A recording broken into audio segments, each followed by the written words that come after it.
चांदाबाली को sub division मान्यता दाबी रे चांदाबाली क्रियानुष्ठान कमिटी पक्षरु एक सांबादिक सम्मेलन कराइछि। ऐतिहासिक बंदरनगरी चांदाबाली होछि एक सठिक स्थान जहाँकि सब वर्गर लोकमानक सुविधा पई दीर्घ 6 वर्ष होला चांदाबालीवासी दाबी करि आछथि। जेहेतु चांदाबाली भद्रक पर्यंत दीर्घ 60 किलोमीटर दूरता रही समस्त ऑफिसर एवं उच्चपदस्थ कर्मचारी माने चांदाबाली को पहुंचवा संभवतः होई पारु। सरकार समस्त योजना सठिक भाव कार्यकारी हो पारना। साधारणतः लोकटे जदि जिला सदर महकुमार किसी कार्य करुच्ची तेबे गोटाए दिन कार्य बंद कर समय देवा पड़ुछि। जेहेतु चांदाबाली भित्तिभूमि पूर्व नौवाणिज्य केन्द्र एवं चांदाबाली को ऐतिहासिक बंदरनगरी कहुला, तेणु प्रायतः जो कार्य सब रही तेणु सबू सब डिविजन ऑफिसर कार्य दीर्घ 60 किलोमीटर दूर जाई साधारणतः लोकमान निश्चिंत समस्या सृष्टि होछि। जेपरी चांदाबाली रे बीएसएनएल सब डिविजन ऑफिस अच्छी, आरडी सब डिविजन ऑफिस अच्छी। चांदाबाली को मान्यता मिले सरकार सबुठु कम खर्च रे सब डिविजन ऑफिस होई परियो बोली दाबी करछन्ती चांदाबालीवासी। Bhadrak Chandabali Sagar Alang report, the republic Odisha 24 news. देखो चांदाबाली एक 300 पुराना नौवाणिज्य सहर, ऐतिहासिक नौवाणिज्य सहर। ये सहर को आमे राजस्व सब डिविजन पाई दीर्घ 6 वर्ष तलू आमे आंदोलन आरंभ करछु। जेतेबेले चांदाबाली को राजस्व सब डिविजन पाई आमे डिमांड आरंभ कलु सेतेबेले आमे सर्वदलीय एवं समस्त चांदाबाली बुद्धिजीवी समस्त को लेकिन एक क्रियानुष्ठान कमिटी गठन एवं आमे बारंबार विभिन्न समय विभिन्न तरीकार आंदोलन करुचु। माननीय मुख्यमंत्री, माननीय राजस्व सचिव, माननीय राजस्व मंत्री समस्त को मेमोरेंडम दिखाई।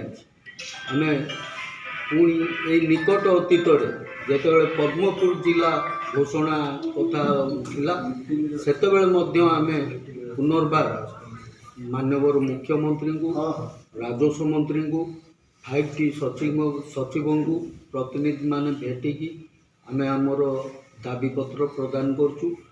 कहीं ना चांदाबाली एक सब डिविजन करेवा यथार्थ दाबी।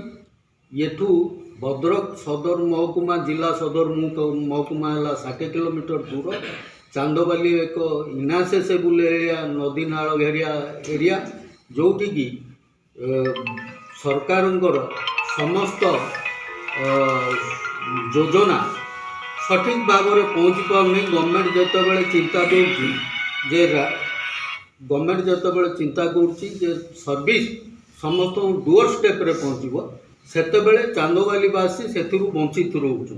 तेणु आमर न्याय्य दाबी यथार्थ दाबी को आमे शांतिपूर्ण भाव में बर्तमान सरकार दृष्टि आकर्षण करुचु।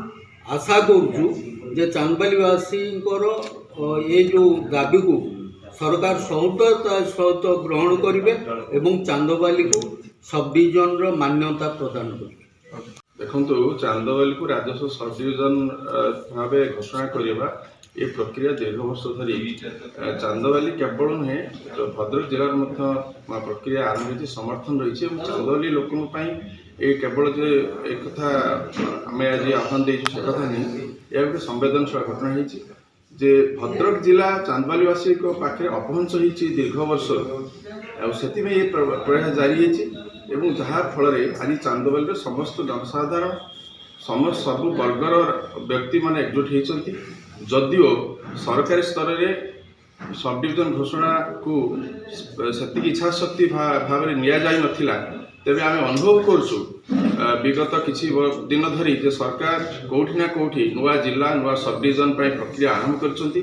आमे निश्चित भावे ताकु आशा रखिबु ताकर इच्छा शक्ति केवल चांदाबाली नुहे भद्रक जिलार प्रशासनिक स्तर को सुपरिचालना करने चांदाबाली एक सठिक भित्तिभूमि थिबा अंचल जोठी सब डिविजन हेले पाखापाखि अन्य ब्लॉक माने अन्य अंचल माने उपकृत हेबे एवं आमे निश्चित भावे आशा रखिबु दलमत निर्विशेष सरकार एवं विरोधी दलगुड़ी पाखर सहयोग हाथ बढ़ीचु। समस्ते जनमत को एकाठी कर निश्चित भाव घोषणा करेंगे एवं जदि आमे एथिरे वंचित हो এই আন্দোলন চান্দবালীবাসী লোক নিশ্চিত ভাবে আগুক নেবে এবং শান্তিপূর্ণ ভাবে আমি আশা রাখবু নিশ্চিত ভাবে সরকার এক সফল করবে।